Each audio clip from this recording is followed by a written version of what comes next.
சாய்ராம். ஷீரடி தெய்வம். அத்தியாயம் 4. மகான்களின் மணிமுடி. மகான்களும் அவர்களின் அவதார நோக்கங்களும். தர்மம் அழிந்து அதர்மம் தலையெடுக்கும் போது நல்லோர்களை காத்து தீயோர்களை அழிக்க வேண்டிய சூழல் ஏற்படும் போது யுகந்தோறும் நான் பல அவதாரங்களை எடுக்கின்றேன் என்கிறார் கிருஷ்ணன் தன் கீதையில். இந்த நோக்கத்திற்காக கடவுள்கள் மட்டும் அவதாரம் எடுப்பதில்லை. அவர்கள் சார்பாக முனிவர்களும் மகான்களும் கூட அவதரிக்கின்றார்கள். இந்த அவதாரங்கள் எப்போதெல்லாம் நிகழ்கின்றன? 4 வகை சமூகத்தினருள் பிராமணர்கள், சத்திரியர்கள், வைசியர்கள் என்கிற 3 வகை சமூகத்தினரும் தனக்கு வகுக்கப்பட்ட கடமைகள் தவறும்போது, சூத்திரர்கள் மற்ற சமூகத்தினரினின்று அவர்களின் உரிமைகளை நியாயமற்ற முறையில் பறிக்கின்ற போது, ஆத்ம ஞானத்தை போதிக்கின்ற ஞானிகளை மக்கள் புறக்கணிக்கின்ற போது, கல்வி மற்றும் செல்வத்தால் மேம்பட்ட ஒருவன் செருக்கு கொள்ளும் போதும், தவறான பழக்க வழக்கங்களை மக்கள் மேற்கொள்ள தலைப்படும் போதும், மது, மாது, போதை வஸ்துக்கள், மதம் என்ற போர்வையில் சண்டையிட்டு கொள்ளும் போதும், பொருந்தாத காரியங்களை செய்யும் போதும், அந்தணர்கள் தங்கள் குல வழிபாட்டு முறைகளை கடைபிடிக்க தவறும் போதும், சந்தியாவனம் போன்றவை. யோகிகள், ஞானிகள் போன்றோர் தியானம் மற்ற யோக பயிற்சிகளை மேற்கொள்ள தவறும் போதும், மனிதர்கள் தன் மனைவி, தன் மக்கள் என சுயநலத்தோடு வாழ தலைப்படும் போதும், முக்திக்கான நெறிகளை பின்பற்ற தவறும் போதும் மகான்கள் தோன்றுகிறார்கள். தங்கள் சொல்லாலும் செயலாலும் மக்களை நெறிப்படுத்துகிறார்கள். ஒரு கலங்கரை விளக்கமாய் நின்று வாழ்வியல் நெறிகளை கூறி நெறிப்படுத்துகிறார்கள். மக்களை நெறிப்படுத்துவதற்கு பல்வேறு காலங்களில் பல்வேறு ஞானிகள் அவதரிக்கின்றனர். அவர்களுள் நிவர்த்தி, ஞானதேவ், முக்தாபாய், ஏக்நாத், துக்காராம், நரஹரி, நர்சிபாயி, கஜகன் சகாசி, சவதா, ராமதாஸ் போன்றோர்களை குறிப்பிட்டு சொல்லலாம்.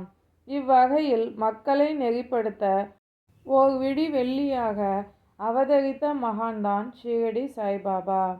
கோதாவரியில் ஷீரடி. கோதாவரி என்னும் புண்ணிய நதி பல ஞானிகளை ஈன்றும் புகழ்ந்தும் அடைக்கலம் கொடுத்தும் இருக்கிறது. அங்கே உதித்தவர்களுள் குறிப்பிடத்தக்கவர்கள் ஞானேஸ்வரரும் ஷீரடி பாபாவும். அகமத் நகரில் கோபர்காவன் தாலுகாவில்தான் ஷீரடி இருக்கிறது. கோதாவரி ஆற்றை கடந்தால் நாம் ஷீரடி செல்லும் வழியை அடையலாம். அங்கிருந்து 9 மைல்கள் தொலைவில் உள்ளது ஷீரடி என்னும் புண்ணிய தலம். கிருஷ்ணா நதியோரம் உள்ள கனகாபூர், நரசிம்மவாடி, ஔதும்பர் போன்ற கோதாவரி நதிக்கரையில் உள்ள ஷீரடியும் ஒரு புகழ்பெற்ற புண்ணிய ஸ்தலம். பண்டரிபுரத்திற்கு அருகில் உள்ள மக்கள்வேடா என்னும் ஊர் தாமாஜி என்பவராலும், சஞ்சன்காட் என்ற ஊர் சமஸ்ததாஸ் என்பவராலும்,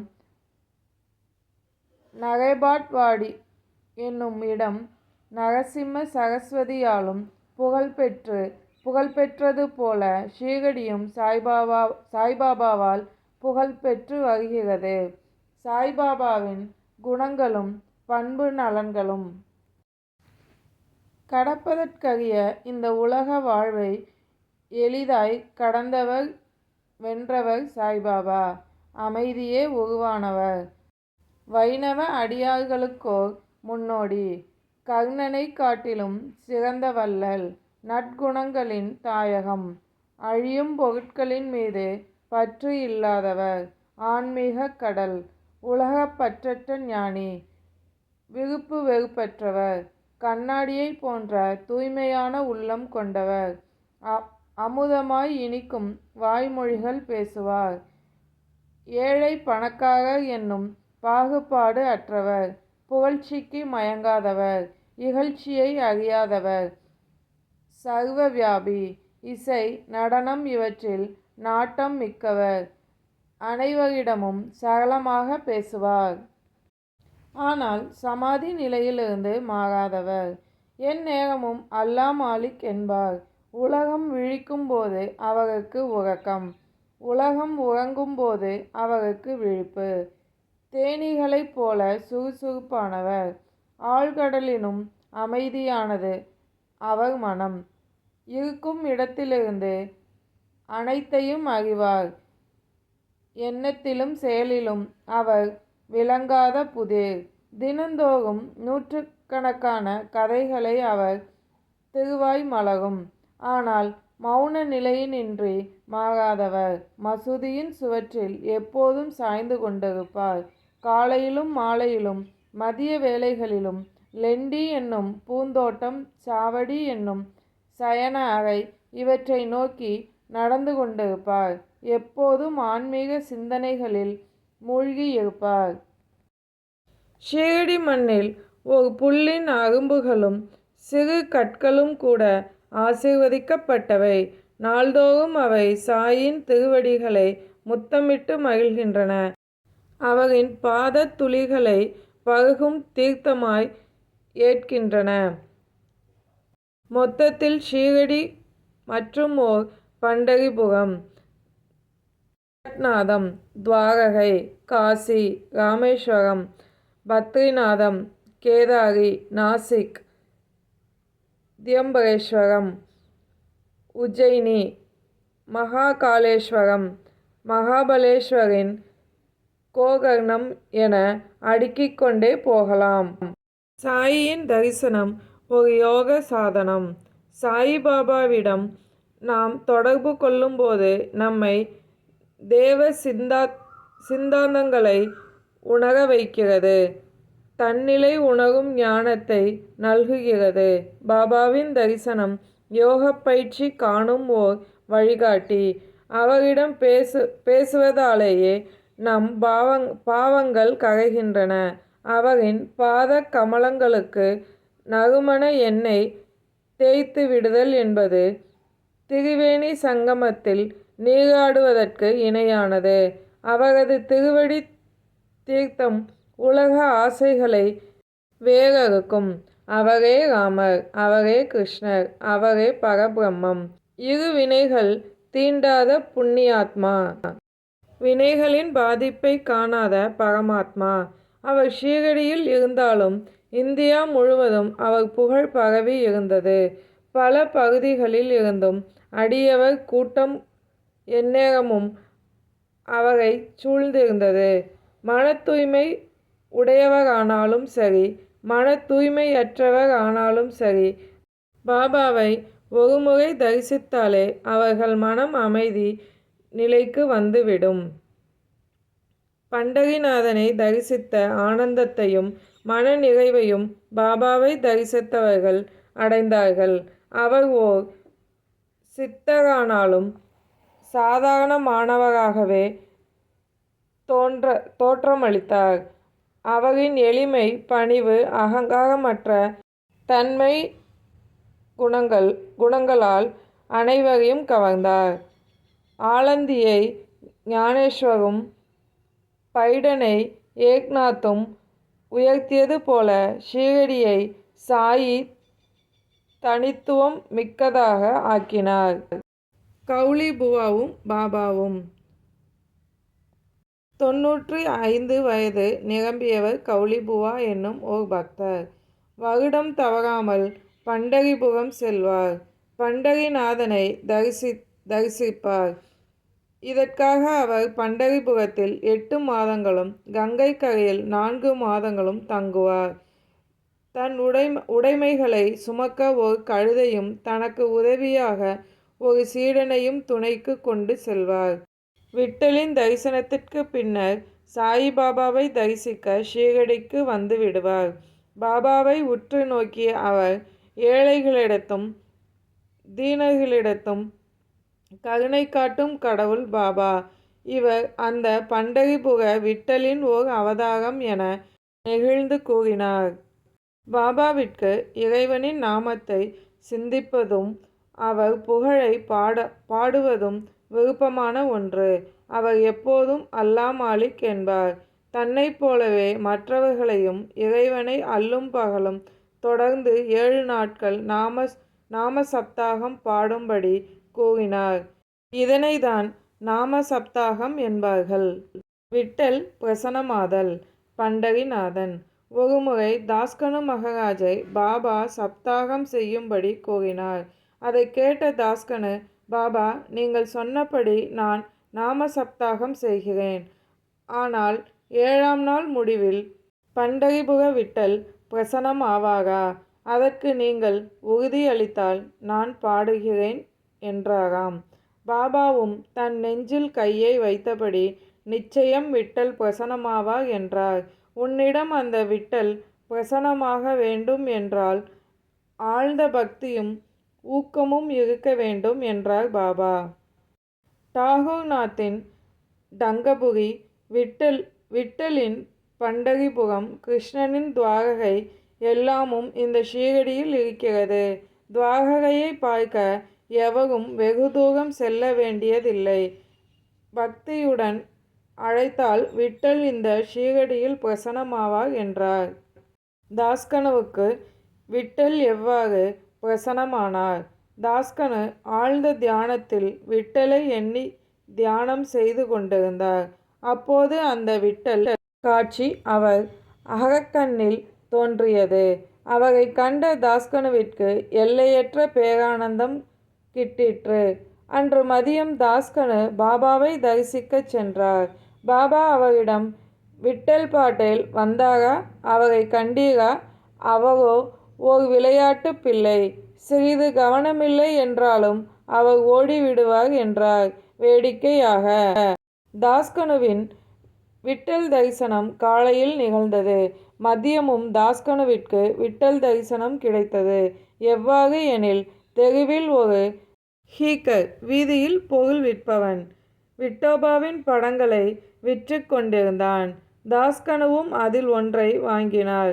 அதை கண்ட அவ்வினாடி அவர் மெய்சிலிர்த்து போனார். ஏனெனில் அவர் தியானத்தில் கண்ட அதே விட்டலின் சாயல் அப்படத்தில் இருந்தது. மகிழ்ச்சியுற்ற தாஸ்கனு அவனிடமிருந்து ஒரு படத்தை வாங்கி தன் பூஜை அறையில் வைத்தார். விட்டலின் தரிசனத்திற்கு வழிகாட்டியாய் அமைந்த சாயிபாபாவை எண்ணியதும் அவர் கண்களில் ஆனந்த கண்ணீர் வழிந்தது. சாயிபாபாவின் பிறப்பு ரகசியங்கள். சாய்பாபாவின் பிறந்த இடத்தை பற்றியோ பெற்றோர்கள் பற்றியோ யாருக்குமே தெரியாது. பாபாவிடமும் மற்றவர்களிடமும் பலவாறு விசாரித்தும் இன்று வரை எந்த தகவலும் கிடைக்கவில்லை. நாமதேவர், கபீர் என்ற இவ்விரு ஞானிகளின் பிறப்பு பற்றிய வரலாறு கூட இன்று வரை அறியப்படாமல் இருக்கின்றது. ராமதேவர் பீம்ராத்தி ஆற்றில் சிறு குழந்தையாக கோனாயி என்பவரால் கண்டெடுக்கப்பட்டார். அதேபோல் கபீரும் சிறு குழந்தையாக தமால் என்பவரால் பாக்ரதி ஆற்றில் கண்டெடுக்கப்பட்டார். சாயிபாபாவையும் ஷீரடியில் உள்ள ஒரு வேப்ப மரத்தடியில்தான் 16 வயது இளைஞனாக மக்கள் கண்டறிந்தார்கள். ஒரு 16 வயது இளைஞனாகத்தான் பாபா ஷீரடி மக்கள் முன் ஒரு வேப்ப மரத்தடியில் தோன்றினார். ஆனால் அப்போதே அவர் பிரம்மஞானம் நிரம்பியவனாக காணப்பட்டான். உலகப் பொருட்கள் எதன் மீதும் அவனுக்கு நாட்டமில்லை. மாயைகளினின்று அவன் விலகி நின்றான். அனைவரும் அவன் மீது அன்பு கொள்ள ஆரம்பித்தனர். அவன் யார் வீட்டிற்கும் செல்வதில்லை. எப்போதும் வேப்ப மரத்தடியிலேயே அமர்ந்திருந்தான். வெளி தோற்றத்திற்கு இளைஞனாக காணப்பட்டாலும் அவனது செய்கைகள் ஒரு பரமாத்மா என்பதை வெளிப்படுத்தின. அவன் யாராலும் புரிந்து கொள்ள முடியாத புதிராக இருந்தான். ஒரு நாள் கண்டோபா என்னும் கடவுள் ஒருவரிடம் சாமி ஆடியது. மக்கள் அவரிடம், தெய்வமே, இவ்விளைஞன் யார்? அவன் தந்தை யார் என்பதை கேட்டறிந்து கூறுங்கள் என்றனர். கண்டோபா மண்வெட்டியால் ஓர் இடத்தை தோண்டச் சொன்னார். தோண்டப்பட்ட இடத்தில் செங்கற்களும் ஓர் சமதள கல்லும் இருந்தன. அந்த கல் அப்புறப்படுத்தப்பட்ட பின் ஒரு நிலைக்கதவு தெரிந்தது. அதில் 5 முக விளக்குகள் எரிந்து கொண்டிருந்தன. அங்கு ஓர் நிலவறை இருந்தது. அதில் ஜெபமாலைகள், பசுமுக உருவப் பைகள், மரப்பலகைகள் முதலியவை காணப்பட்டன. கண்டோபா கடவுள் கூறியது இதுதான்: இவ்விளைஞன் இங்கு 12 ஆண்டுகளாக பயிற்சி செய்கிறான் என்றது. மக்கள் அவனை மேலும் விசாரித்தபோது அவன் இது தனது குருவின் இடம் என்றும் குருவின் புனிதமான வாதன் என்றும் அதை புனிதமாக பாதுகாக்க வேண்டும் என்றும் கூறினான். பாபாவை கண்ட மூதாட்டியின் கூற்று. ஷீரடியைச் சேர்ந்த மூதாட்டி ஒருத்தி தான் முதலில் கண்ட அந்த பாபாவை பற்றி கூறினார். சுறுசுறுப்பும் பெருவனப்பும் கொண்ட ஓர் இளைஞன் இந்த வேப்ப மரத்தடியில் ஓர் ஆசனத்தில் அமர்வது போல் அமர்ந்திருந்தான் என்றாள். இளம் வயதினனாக தோற்றமளித்தாலும் அவன் குளிரையோ வெப்பத்தையோ பொருட்படுத்தியது இல்லை. அவன் கடினமான யோக பயிற்சி பழகுவதைக் கண்டு மக்கள் வியந்து நின்றனர். பகலிலும் கூட அவன் யாரிடமும் பழகுவதில்லை. இரவிலும் எதைக் கண்டும் அஞ்சுவதில்லை. வியப்படைந்த ஷீரடி மக்கள், இந்த இளைஞன் யார், எங்கிருந்து வந்தான் என்று ஆராய தலைப்பட்டனர். மக்களும் அவன் வேண்டுகோளுக்கிணங்கி கதவை மூடிவிட்டனர். அரசமரம், அத்திமரம் புனிதமாய் இருப்பது போல அவன் வேப்ப மரத்தையும் புனிதம் கெடாமல் பாதுகாத்தான். மகள்சாபதியும் மற்றவர்களும் பாபாவின் குருநாதர் சமாதி அடைந்த இடமாக அதனை கருதி சாஷ்டாங்கமாக நமஸ்கரித்தனர். பகவத்ராவின் கதை. பகவத்ராவ் என்பவர் ஒருமுறை ஷீரடிக்கு சென்றிருந்தார். பகவத்ராவின் தந்தை பண்டரிபுர விட்டல் மீது அளவற்ற பக்தி கொண்டவர். வருடம் தவறாது பண்டரிபுரம் சென்று விட்டலை வழிபடுவார். தன் வீட்டிலும் விட்டலை பூஜைகள் செய்து வழிபட்டார். அவர் இறந்ததும் அவரது மகன் பகவத்ராவ் பண்டரிபுரம் செல்வதும் இல்லை, வீட்டிலும் எந்த வழிபாடும் செய்வதும் இல்லை. தன் இறந்த தந்தைக்கு சிரார்த்தம் கூட செய்வதும் இல்லை. இதனை உணர்ந்தார் பாபா. பகவத்ராவின் தந்தை என் நண்பன். இவனது தந்தையை நான் என்னிடம் இழுத்து கொண்டேன். இந்த பகவத்ராவ் என்னையும் அந்த விட்டலையும் பட்டினி போட்டுவிட்டான். நான் ஷீரடிக்கு வந்திருக்கும் பகவத்ராவிடம் அவன் செய்ய மறந்த கடமைகளை சுட்டிக்காட்டி வாதாடுவேன். பண்டரிநாதனுக்கு வழிபாடு செய்ய வைப்பேன். பாபாவுக்கு இதன் மூலம் பண்டரிநாதன் மேல் இருந்த பக்தியை நாம் அறிய முடிகிறது. தாஸ்கனுவின் பிரயாகை குளியல். கங்கையும் யமுனையும் சந்திக்கும் இடத்தில்தான் பிரயாகை உள்ளது. அப்புண்ணிய நதியில் நீராடுவதை இந்து மக்கள் புனிதமாக கருதுகின்றனர். குறிப்பிட்ட சில நாட்களில் புனித நீராட ஆயிரக்கணக்கான மக்கள் அங்கு வந்து கூடுவர். ஒருமுறை தாஸ்கனு இப்புனித நீராடுவதற்காக பிரயாகைக்கு போக நினைத்தார். பாபாவிடம் அனுமதி கேட்கச் சென்றார். பாபா அவரிடம், நீ பிரயாகையை தேடி அவ்வளவு தூரம் போக வேண்டியதில்லை. அந்த பிரயாகை உனக்கு இங்கேயே காட்டுகிறேன் என்றார். அதை கேட்ட தாஸ்கனுவிற்கு ஆச்சரியமாக இருந்தது. பாபா சொன்னதை கேட்டு தன் தலையை பாபாவின் திருவடிகளில் வைத்தார். திருவேணி சங்கமத்தின் அந்த புனித நீர் பாபாவின் கால் கட்டை விரல்களிலிருந்து சீராக வெளிப்பட்டது. 3 வாதாக்கள். பாபா அமர்ந்திருந்த அந்த புனிதம் மிக்க வேப்ப மரத்தை சுற்றியுள்ள இடங்கள் ஹரிவிநாயக் சாதே என்பவரால் விலைக்கு வாங்கப்பட்டது. அதில் ஒரு வாதா கட்டிடம் எழுப்பப்பட்டது. வேப்ப மரத்தை சுற்றிலும் மேடை அமைக்கப்பட்டு படிக்கட்டுகளும் அமைக்கப்பட்டன. அம்மேடைகளில் வலப்பக்கமாக பக்தர் அமர்கிறார்கள். வியாழன் மற்றும் வெள்ளிக்கிழமைகளில் நறுமண புகைகள் சாம்பிராணி கொண்ட தூபம் காட்டுகின்றார்கள். இதன் மூலம் அவர்களின் வேண்டுதல் நிறைவேறுவதாக நம்பப்படுகின்றது. இதை சாதேவின் வாதா என்கிறார்கள்.